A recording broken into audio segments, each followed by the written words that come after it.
Episode 11 of The Judge from Hell starts with Aram showing up at the last second and saving Dan from being stabbed.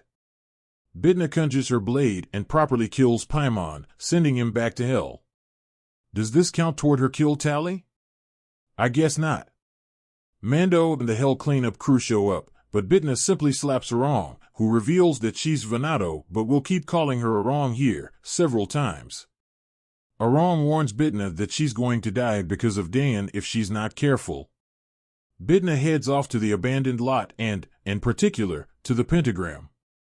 Bail shows up and chews out Justicia for being foolish, especially as she conjures her hell blade.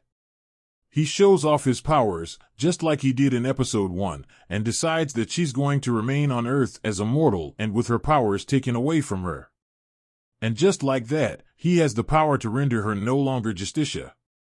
At the station, Dan is questioned by the officers, but he lies his way out of trouble. Back home, Bitna reveals that Jong Xianho is not Jay, and she's pretty sure of it after speaking to him. She's not going to leave Dan and is going to stand by her side, but of course, she doesn't have her powers anymore, so it's hard to know how she'll be able to help. Well, Bitna heads back to see the assemblyman and decides she's going to marry into the family after all. She also wants to get into politics too, given she's such a good liar. Bitna turns the tables though and blurts out that she wants to marry Xianho, not Taijiao. Jijul can't stop laughing, but it seems there's another agenda here. Bitna notices Xianho leave a secret room in the study while looking for the bathroom and makes a mental note of this. When she leaves that night, Taijiao confronts his father about Bitna. Jijul thinks she may be useful to them, but it's clear that there's a lot of tension between father and son.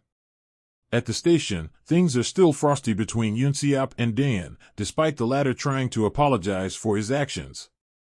Dan does join Yunsiap at the restaurant though, where they discuss Bitna and, specifically, her stabbing. When she died, Yunsiap admits that he was suspicious that the Young family may be behind this. Finally the pair turn towards Soyoung, and they let their emotions out. Yunsiap is racked with guilt and Dan eventually jokes, telling him to pay for dinner as a way of repentance.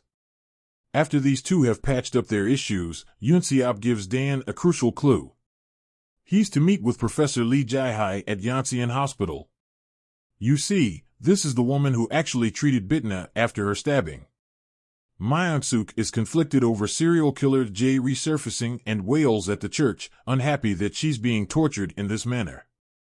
After praying for salvation for 20 years, she sees this as a betrayal.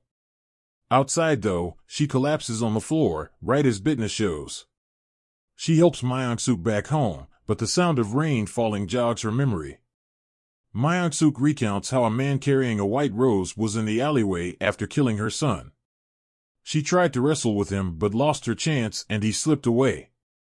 Since then, Myeongsuk has been desperate to get her hands on him.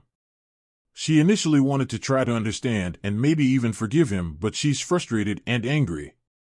She eventually begs Bitna to help find him and see justice served. Bitna shows up at the assemblyman's place, and with Taijiao and Jijul out golfing, Bitna decides to check out the hidden room. There, she finds an elaborate room which seems to be a big clue. The photo is a gateway, and as she steps through, she opens a vault to find an axe and a whole bunch of body parts on ice. Bitna hurriedly leaves, but as she does, walks right into Xianho, who swings at her with a bat. The pair end up fighting, but Bitna gets knocked out. When she regains consciousness, Xianho reveals what happened back on December 2023 when Bitna, the real one, was stabbed in the park. Bitna stumbled upon the hidden room, where Taijiao had video footage of him torturing his mother. Taijiao spies her snooping about and, unfortunately, sets Xianho on her. Forced to do his brother's bidding, Xianho was the one who stabbed her and left Bitna to bleed out in the park. Bitna tries to bargain with him, offering to kill Taijiao, in a roundabout way. As they skirmish, Aram meets with Dan and hands over blueprints for Jong's home. She initially stole it and urges him to use it and save Bitna before it's too late. Dan bursts into the house and immediately finds the bookshelf, pulls the right book, and beats down Xianho. Bitna stops him from killing the guy, and as he helps Bitna, Xianho slips away. Dan hugs Bitna as she points out that the real Satan and Jay are either Taijayu or Jijal. She's not quite sure who yet. Bitna and Dan leave the mansion, and the former heads off to see Baal again.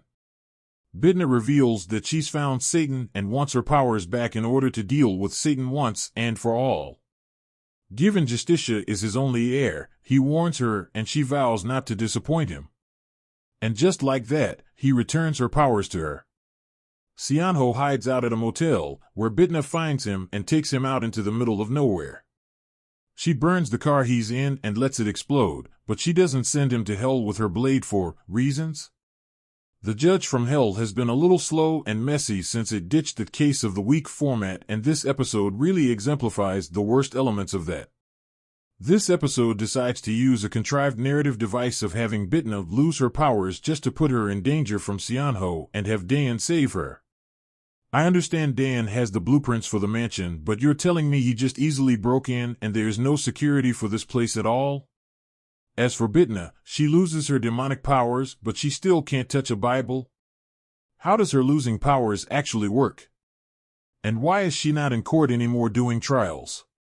There are parts of this show that are quite good, but the writing has, sadly, slipped recently. It's such a shame because there are some really strong elements to this drama, especially the acting and the lore surrounding the demonic powers and the demon hierarchy. Hopefully, though, things can pick up going into tomorrow's follow-up.